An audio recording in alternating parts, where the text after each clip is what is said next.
DUCSU for change, vote for change, 1 student 1 bed 1 table, আমরা সেটাকে নিয়ে কাজ করতে চাই। ঢাকা বিশ্ববিদ্যালয়ে এখন উৎসব মুখর পরিবেশ বিরাজ করছে।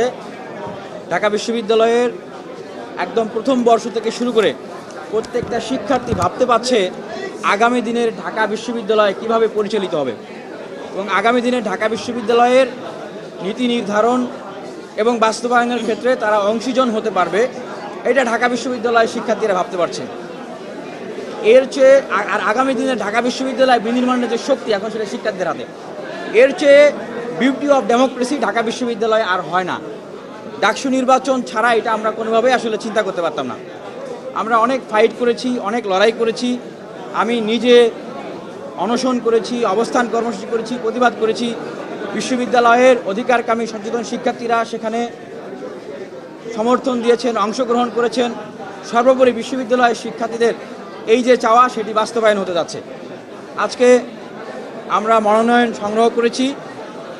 আমাদের প্যানেলের যে নাম সেটা আমরা এর আগেও বিভিন্ন সংবাদ মাধ্যমের কাছে আমরা ঘোষণা করেছি, তারপরও আজকে আমরা আনুষ্ঠানিকভাবে আবারও ঘোষণা করছি। আমাদের যে ডাকসুর প্যানেল হবে সেই প্যানেলের নাম হবে DUCSU for change, vote for change. আমাদের যে স্লোগান সেই স্লোগানটি হচ্ছে no more dirty politics, no more violence, make the DUCSU for academic excellence.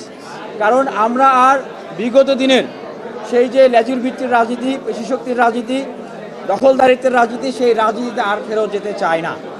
আমরা শিক্ষার্থীদেরকে কমিটমেন্ট করছি, আমাদের এই প্যানেল আমরা যদি শিক্ষার্থীদের সেই ম্যান্ডেট পাই, আমরা বিশ্ববিদ্যালয়ের হল প্রিমিস এবং একাডেমিক প্রিমিসে সাংগঠনিকভাবে কমিটি দিয়ে যে একটা আধিপত্য বিস্তারের আমরা রাজনৈতিক সংস্কৃতি দেখেছি, আমরা সেটা হতে দেব না। আমরা বিশ্ববিদ্যালয়ের শিক্ষার্থীদের উদ্দেশ্যে বলতে চাই যে বিশ্ববিদ্যালয়ের মাদার অফ অল প্রবলেম যে আবাসন সংকট, আমাদের ভিশন হচ্ছে 1 স্টুডেন্ট 1 বেড 1 টেবিল, আমরা সেটাকে নিয়ে কাজ করতে চাই।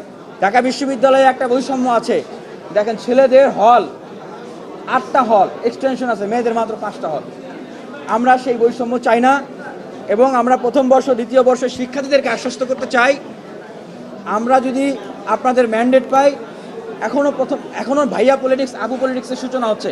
কারণ প্রথম বর্ষ দ্বিতীয় বর্ষের শিক্ষার্থীদের অনেকেই কিন্তু আবাসন পায় নাই, সিট পায় নাই। আমরা বলতে চাই তাদের আবাসনের ব্যবস্থা করা হবে, যতদিন আবাসনের ব্যবস্থা না করা যায় তাদের জন্য আবাসন বৃত্তির ব্যবস্থা করা হবে।